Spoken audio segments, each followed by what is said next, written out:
तिवारी जी ने सभी की सहमति से, सभी के साथ से उनका निलंबन स्थगित कर दिया है। और सभी साथी लोग आज हमारे साथ कांग्रेस पार्टी के साथ ताकत से कंधा मिला के सब साथ में है। और मैं अब आप लोगों से एक ये निवेदन और करता हूँ, आप लोगों को बताना चाहता हूँ कि अब हम लोग आप देख लेंगे, हम पूरी ताकत से पूरी कांग्रेस एकजुट है। जो हमेशा आए दिन बात होती रहती है मीडिया के माध्यम से कि हम सब पार्टी में बटे हैं, तो वो सब आप देख लेंगे, सब लोग पूरी तरीके से साथ में है। हम भाजपा के खिलाफ, भाजपा के जो प्रत्याशी है ज्ञानेश्वर पाटिल जी, उनके जो 3 साल का जो कार्यकाल रहा है, जो पूरी तरीके से निष्फल कार्यकाल रहा है, उस कार्यकाल की बातें लेकर और हमारे जो 5 साल का, हमारे पिछले 20 सालों की अगर तुलना करें तो जो अरुण यादव जी का जो कार्यकाल रहा है 5 साल का, उस कार्यकाल को लेकर अब हम जनता के बीच में जाएंगे और जनता के साथ हमारी पूरी बात को रखेंगे कि हमने क्या विकास किया और इन्होंने क्या काम किया। इन सब बातों को लेकर ही आज की प्रेस कॉन्फ्रेंस आयोजित की गई है। अब हम लोकसभा चुनाव में जाने के लिए पूरी तरीके से तैयार है। हम आने वाले समय में हमारे जो 5 साल, हमारे जो राहुल गांधी जी ने जो योजनाएं हमारी लागू की है, उन योजनाओं को लेकर हम जनता के बीच जाएंगे और पूरी ताकत से हम लोग ये चुनाव में लगेंगे। और हम पूरी विश्वास आप लोगों को दिलाते हैं, हम निश्चित रूप से ये लोकसभा का चुनाव बुरहानपुर जिले से निर्णायक बढ़त के साथ हम जीतेंगे। अब आप अजय भाई है, काजी साहब है, सुरेंद्र भैया है, आप सभी से और चर्चा कर सकते हैं। भैया ये एकजुटता कब तक बनी रहेगी? ये परमानेंट अब एकजुटता में रहेंगे, आप हमेशा एकजुट ही देखेंगे। आप पहले भी कांग्रेस एकजुट थी, अब एक बार फिर वापस आप लोगों को, क्योंकि मीडिया के माध्यम से ही हमेशा बात उठती आई है कि कांग्रेस गुटबाजी में बटी भी है, तो अब आप लोगों को दिखेगा कि सब मीडिया फोड़ना ये आप बोल रहे हैं, लेकिन हर जगह सार्वजनिक स्थलों कागजों में देखा गया है कि आपसी मनमुटाव बहुत ज्यादा रहा है और एक दूसरे के खिलाफ बयानबाजी भी सोशल मीडिया में भी लिखा गया है। तो किसी कार्यक्रम में जो है जो है आपके पूर्व अध्यक्ष कभी मौजूद ही नहीं दिखाई दिए, फिर इसका क्या मीडिया ने आपको कहा दिया था कि नहीं, ऐसा नहीं है। वो भैया क्या गलती का एहसास हुआ है क्या? एक का जवाब आया ना बेटा जरा। हाँ पहले जवाब दीजिए। क्या मीडिया जिम्मेदार बता रहे हैं आप? मीडिया मैंने मीडिया जिम्मेदार नहीं कहा, मैंने मीडिया के माध्यम से ये बात हमेशा आती जाती रही है। अरे मेन मुद्दे पर आइए भैया, छोड़ो वो काम। अच्छा भैया ये बताइए कि जिन लोगों की जो वापसी हुई है, क्या उनको पद के साथ वापस लिया गया है, कैसे कार्यकर्ता के रूप में वापस लिया गया है? अभी सबका निलंबन स्थगित किया गया है। सभी लोग पार्टी के अंदर कार्यकर्ता के रूप में वापस सब शामिल हुए हैं। अब क्योंकि प्रदेश की पूरी बॉडी भांग है इस समय, तो इस समय वापस नए सिरे से जब वापस गठन होगा तब वापस सब नए जिम्मेदारी दी जाएगी। अध्यक्ष महोदय, अभी आप बता रहे थे कि अब हम ज्ञानेश्वर पाटिल के 3 साल कार्यकाल के खिलाफ संघर्ष करेंगे और बताएंगे जनता को। तो इसके पहले नंद कुमार सिंह चौहान जी का कार्यकाल रहा, अरुण यादव जी तो 2009 में मतलब लोकसभा लड़े थे शायद से, तो वो 5 साल बाद बीच के जो 2.5-3 साल रहा था उस समय क्या कार्यकाल खराब रहा है? मैंने कहा कि पिछले 20 सालों से जो भाजपा का जो यहाँ शासन रहा है, उन कार्यकालों के अंदर उस शासन को कार्यकाल और हमारे 5 साल के अरुण यादव जी के कार्यकाल को लेकर हम जनता के बीच हैं। और जिस तरीके से अब आप बता रहे हैं कि कांग्रेस एकजुट होकर लड़ाई लड़ेगी, पिछले कुछ दिनों में देखा हुआ शहर के अंदर विपक्ष एकदम गायब था। आज शहर की जनता इतनी परेशान थी गड्ढों को लेके, सड़कों को लेके, तो ये कांग्रेस की एकजुटता और विपक्ष तब कहाँ चले गए थे? जिस विपक्ष की पहचान एक सशक्त विपक्ष के रूप में पहचानी जाती थी, तो आप लोगों ने आज चुनाव आ गए तो आप बोल रहे हैं कि हम लड़ेंगे, तो इतने दिनों तक ये लड़ाई क्यों नहीं लड़ी गई जिससे जनता आपके समर्थन में खड़ी हो सके? समय समय पे हर मुद्दे को जनता के बीच में ले जाने का काम किया है, प्रशासन के बीच में ले जाने का काम किया है। हमने समय समय पे इन सब चीज़ों की बात हमेशा जो इसके लिए विरोध प्रदर्शन भी जो भी हम लोगों को करना चाहिए था वो हमने करा। ये भाई ऐसी क्या परिस्थिति थी जो विधानसभा चुनाव के दौरान आपस कार्रवाई हुई आप लोगों का और वापस लिए पार्टी का नाम था?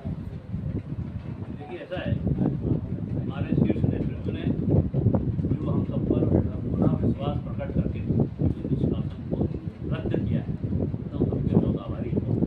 और रही बात बुरहानपुर की, तो वर्तमान की जो परिस्थितियाँ हैं, चाहे देश की बात करें चाहे मध्य प्रदेश की हम करें, आज देश में और मध्य प्रदेश में सबसे बड़ा मसला ये है कि हमें लोकतंत्र को बचाना है। हमें संविधान के साथ जो छेड़छाड़ करने का काम किया जा रहा है उसको बचाना है। जिस प्रकार से देश के युवाओं को बेरोजगारी की ओर ढकेल दिया गया है, जो हमारे नेता राहुल गांधी जी ने तो ये कहा है कि हम हर युवा को 1 लाख रुपया 1 साल का उसको परमानेंट तनख्वाह देंगे, जिससे कि उसका घर परिवार बढ़ सके। और महिलाओं के लिए, जो महिलाओं को सिर्फ जो अपमान करने का महिलाओं के साथ जिस प्रकार से पूरे देश में घटनाएं घट रही है, उसको देखते हुए हमारे नेता राहुल गांधी जी ने 1 लाख रुपया महिलाओं के लिए जो दिया है। और किसानों को लेकर कर्ज माफी होती है देश में तो बड़े बड़े उद्योगपतियों की होती है, लेकिन किसानों की कर्ज माफी हमारी मनमोहन सिंह की सरकार में 71,000 करोड़ हमने कर्ज माफी की थी। और अभी हमारे घोषणा पत्र में हमारे नेता ने यही कहा है कि हम किसानों की कर्ज माफी भी करेंगे और MSP का उसमें जो तय करके किसानों को उनके फसल का दाम देने का, हम उचित दाम देने का हम काम करेंगे। और रही बात बुरहानपुर जिले की मैं बात करना चाहता हूँ, मेरे साथियों ने कहा है तो बुरहानपुर जिला, दुर्भाग्यपूर्ण बुरहानपुर जिले की बात है कि भाजपा का जब सांसद बना है, बुरहानपुर जिले के साथ में सिर्फ सौतेला व्यवहार हुआ। चाहे हम बुरहानपुर जिले के इतिहास की बात करें तो स्वर्गीय ठाकुर शिव कुमार सिंह ने बुरहानपुर में शुगर मिल बनाई, चाहे हमारे स्वर्गीय नेता धनवंत सिंह कीर जी ने बुरहानपुर को जिला बनाया, और हमारे नेता अरुण यादव जी ने यहाँ पर हमारी जो है राप्ती मिल को 200 करोड़ देकर लाकर युवाओं को रोजगार देने का काम किया, और नेपाल नगर में 1200 करोड़ लाकर क्षेत्र में विकास की गंगा बहाई है। तो हमारा कांग्रेस पार्टी का सांसद जब मध्य बुरहानपुर जिले में खंडवा लोकसभा में रहा है, हमने काम करने का काम किया। मैं पूछना चाहता हूँ आप लोगों से कि 3 साल में सांसद महोदय ने बुरहानपुर के लिए क्या किया? क्या उनको बुरहानपुर के ताप्ती मिल के युवा बेरोजगार दिखे नहीं? क्या उनको नेपा नगर में जो 1200 करोड़ देकर मिल लाई थी, स्थानीय रोजगार को, युवाओं को रोजगार देने की बात उन्होंने कभी की वापस? क्या उन्होंने बुरहानपुर के अस्पताल की बात की? क्या शहर के रोडों की स्थिति उन्होंने देखी नहीं? क्या शहर में जो पानी की समस्या है, जो शहर की जनता 3 साल से 4 साल से परेशान है, क्या उनको कुछ नहीं दिख रहा? तो सांसद महोदय ने बुरहानपुर के लिए किया क्या? इसी को लेकर हम सब हमारे कांग्रेस पार्टी के उम्मीदवार के साथ गाँव-गाँव, घर-घर जाएंगे और आम जनता के साथ यही बात करेंगे कि रोजगार, न्याय और शहर की समस्याओं का निदान करने का काम हमारे कांग्रेस पार्टी के उम्मीदवार को जीतेंगे तो हम सब मिलकर ताकत के साथ करेंगे। और रही बात नगर निगम की, तो हमारे नेता प्रतिपक्ष ने और पार्षद दल ने हर समय भारतीय जनता पार्टी का वहाँ विरोध किया है, हर बात को लेकर मुद्दे पर विरोध किया है। तो ये विरोध हम जितना हो सकता है हम जरूर करेंगे, और आगे भी जनता के हित की लड़ाई हम सब मिलकर पूरी ताकत के साथ लड़ेंगे। और लोकतंत्र बचाने के लिए, संविधान बचाने के लिए धर्मनिरपेक्ष ताकतों को एकजुट होकर इस सांप्रदायिक ताकतें, इन मसूलों को फेल करें। अध्यक्ष जी बताइए, 23 दिन बचे हैं मात्र चुनाव को रोकने वाले, कांग्रेस ने एकजुट होने में इतना समय लगा दिया, क्या इन 23 दिनों में कांग्रेस अपनी छाप जनता तक छोड़ पाएगी? ताकत से, निश्चित रूप से आप देखेंगे आने वाले समय में आपको पूरी ताकत से पूरी पार्टी पूरी जमीन पर मिलेगी।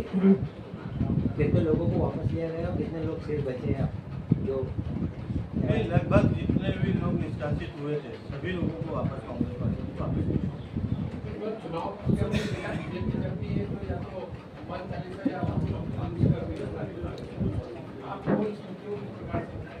देखिए, राम भगवान जो है हमारे सबके, आपके सबके आराध्य देव है।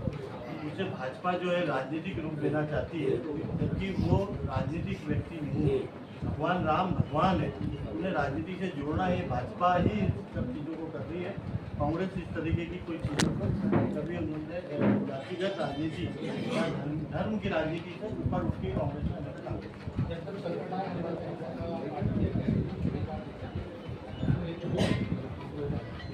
हनुमान जी तो संकट मोचन भगवान ही है, बाकी भाजपा उसका उपयोग करती है। और हम सब कांग्रेस जन, सनातन धर्म को मानने वाले लोग, हम लोग भगवान का इस्तेमाल हमारे देश के समृद्धि के लिए, विकास के लिए और हम सबके भले के लिए करते हैं। भैया, बुरहानपुर में आपके प्रत्याशी का कब से जनसंपर्क चालू हो रहा है, अभी तक कहीं देखने को मिला है? हम लोग लगभग जो है 25 तारीख तक हमारा परसों फॉर्म भरने का हमारा तारीख है, हम फॉर्म भरेंगे। मुहूर्त का फॉर्म हम कल भरेंगे। उसके बाद आने वाले समय में 1-2 दिन में आप सब लोग बैठ के तारीख और समय सब निश्चित करिए, आपको किसी के रूप से जानकारी देंगे।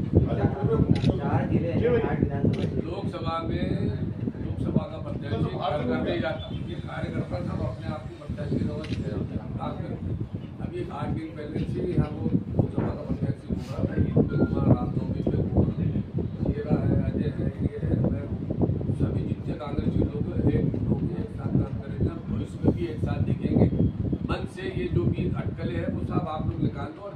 निकालो। अध्यक्ष जी, नफीस मंसूर खान को भी कांग्रेस में लिया जाएगा क्या? नहीं, अभी उनके मामले में भी इस तरीके का कोई निर्णय हुआ नहीं है। वो प्रदेश लेवल पे कार्रवाई हुई थी, प्रदेश लेवल पे उसका निर्णय नफीस मंसा का तो निष्कासन ही नहीं हुआ आज ये तक। बहुत बड़ा समंदर है, इसमें बीजेपी वाले भी आके शामिल हो रहे हैं, तो एमआईएम वाला आके शामिल हुआ था, हमें कोई इतराज नहीं है, ये समंदर है। कांग्रेस की विचारधारा से जुड़ के कांग्रेस के लिए काम करना चाहेगा, उसका स्वागत है। चुनाव के एंड वक्त के समंदर में उजाल क्यों आता है?